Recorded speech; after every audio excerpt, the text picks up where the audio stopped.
Si toi aussi, tu es sur cette vidéo et que tu veux perdre du ventre, voilà ce qui crée vraiment un déficit calorique.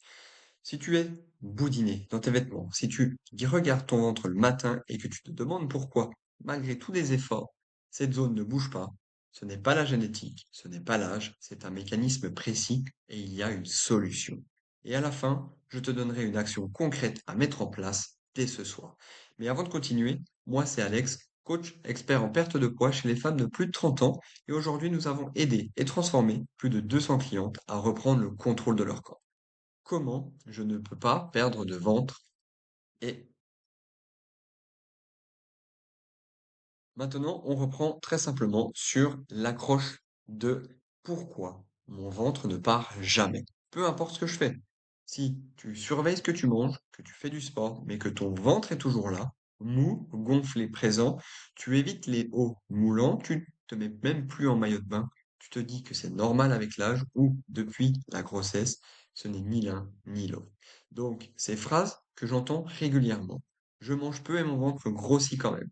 Je gonfle en fin de journée, je rentre même plus dans mes jeans du matin, j'ai perdu du poids, mais mon ventre est resté exactement pareil, j'ai honte en maillot de bain, je me cache, je fais des abdos depuis des mois et rien ne change. Si tu es dans cette situation, alors écoute bien ce qui va se passer. Au niveau du mécanisme invisible, c'est le cortisol qui stocke directement dans cette zone du ventre. Ce n'est pas de la graisse ordinaire, ok? On appelle ça la graisse abdominale cortisolique. Elle est créée et maintenue par le stress chronique. Et malheureusement, si tu es ici sur cette vidéo, c'est que toi aussi tu as subi du stress chronique et que tu n'arrives pas à perdre du poids malgré des tentatives. Quand le cortisol est élevé en permanence, manque de sommeil, de la pression, des régimes à répétition, ton corps désigne le ventre comme zone de stockage prioritaire. Faire des abdos ne change à rien à ce mécanisme. Donc, si tu es dans cette situation, que tu te sens stressé et que tu as cette vente, cette zone disgracieuse, que tu as déjà tenté des régimes restrictifs, que tu dors moins de 7 heures par jour et que ton ventre résiste au régime classique, alors tu es ici au bon endroit. On s'adapte, on se focalise sur le mécanisme, ok? C'est selon les études, le cortisol est directement corrélé à l'accumulation de graisse viscérale, indépendamment de l'apport calorique total. Donc, l'erreur classique, c'est que tu attaques le symptôme et pas la source, le mécanisme que les gens vont faire. Ce que tu fais probablement, des abdos tous les jours, du sport, tu essaies de courir, mais ça ne marche pas. Les régimes que tu as dû tenter, avec un cortisol qui monte en flèche, et du coup va retrouver ce cercle vicieux. Tu supprimes les glucides le soir, ton énergie est effondrée, ton sommeil est dégradé, c'est toujours la même chose. Et résultat, ton ventre est toujours là, avec de la fatigue et de la frustration. Ce qu'on propose dans notre protocole Freedom, c'est de réduire le cortisol en premier, on augmente son sommeil avec 7 heures à 7h30 minimum, la récupération est un outil pour perdre du poids. Si tu regardes des vidéos sur YouTube, TikTok, Instagram, je parle souvent d'augmenter son taux de protéines pour avoir une satiété beaucoup plus stable et moins de stress alimentaire. Résultat, une graisse viscérale qui se mobilise et qui s'aplatit. Donc, ce que je te disais, la solution à faire dès ce soir, l'action primordial, c'est de s'attaquer directement au mécanisme. Donc voilà ce que tu vas pouvoir faire. C'est le protocole dîner anti-cortisol. Tu termines ton repas 20h30, 21h maximum. Tu termines le dîner, tu ne fais pas de snacking parce que l'insuline nocturne aggrave le stockage abdominal.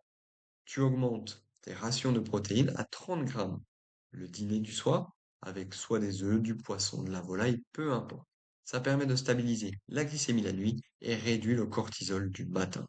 On intègre des glucides complexes, attention, complexes, les patates douces, riz complet, pâtes complètes, le boulgour, le quinoa. Évidemment, il va falloir gérer ça au niveau de ton métabolisme, mais l'idée, c'est de ne pas supprimer. Ça va favoriser la sérotonine pour un meilleur endormissement et du coup, un cortisol moins élevé le matin. On coupe les écrans, on réduit la lumière directe et on se couche sans ces écrans. 10 minutes de respiration lente également suffisent à baisser le cortisol de 15 à 20%. C'est très important et sous-coté. Tu as juste ces quatre axes à mettre en place. Je répète, on arrête de manger après 21 heures, on augmente les rations avec 30 grammes de protéines sur le dîner, on intègre toujours des glucides mais complexes et on diminue les lumières et pas d'écran avec de la respiration également. Donc, on a mis en place ce schéma, cet écosystème pour Sarah qui a 33 ans et qui a 6 semaines sans abdos a changé radicalement avec moins 8 cm de tour de taille en 10 semaines seulement. Ok, sans un seul exercice d'abdos. On a supprimé ces séances, on a augmenté de 6 heures à 7h45 son sommeil progressivement, on a ajouté une source de glucides complexes le soir, plus 30 grammes de protéines au dîner, et on a arrêté de manger après 21 heures, qui était la règle non négociable. Ce qu'elle nous a reporté, c'est Alex m'a dit d'arrêter les abdos et de dormir plus. J'ai cru qu'il se moquait de moi au début, et à la fin de la semaine 6, ma ceinture était trop grande, je n'avais rien changé d'autre. Donc, pourquoi ça a marché pour elle? Parce que elle n'était pas seule. Et j'imagine que toi non plus. Cette douleur, j'ai plus de 200 clients, plus de 200 femmes qui l'ont vécu. Un ventre résistant. C'est la plainte numéro un que j'entends dans mes bilans. Pas le poids général, mais cette zone disgracieuse, le ventre. Des mamans, des femmes stressées, des femmes qui font du sport depuis des années sans résultat sur cette zone. Même mécanisme, même solution. Donc si tu ressens le besoin, toi aussi, de te faire accompagner et de comprendre les mécanismes, on est là pour t'aider et garantir cette perte de poids entre 5 et 10 kilos minimum en 90 jours, avec un plan sur mesure adapté à ta vie, sans régime strict, sans abdos inutiles. Et on documente tes résultats chaque semaine, chaque mois pour voir où on va. Et donc le résultat, c'est plus de 200 clientes aidées en 6 ans. Mon histoire, c'est que j'ai vu trop de femmes s'épuiser sur la mauvaise cible, des femmes courageuses, disciplinées, qui faisaient tout bien et qui ciblaient le mauvais mécanisme, le symptôme, ok, qui était le ventre, et qui ignoraient la cause, le cortisol, le stress, un mode de vie qui ne correspondait pas à la personne. Quand j'ai compris ce mécanisme, tout a changé dans ma façon de coacher.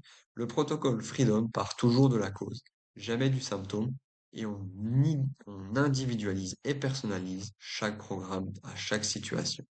Donc maintenant, si tu veux en savoir plus, on regarde ça ensemble, ce qui crée ton ventre, cette zone, et en 30 minutes, on analyse ton sommeil, ton alimentation, ton niveau de stress, et je te dis précisément ce qui maintient ton ventre en place.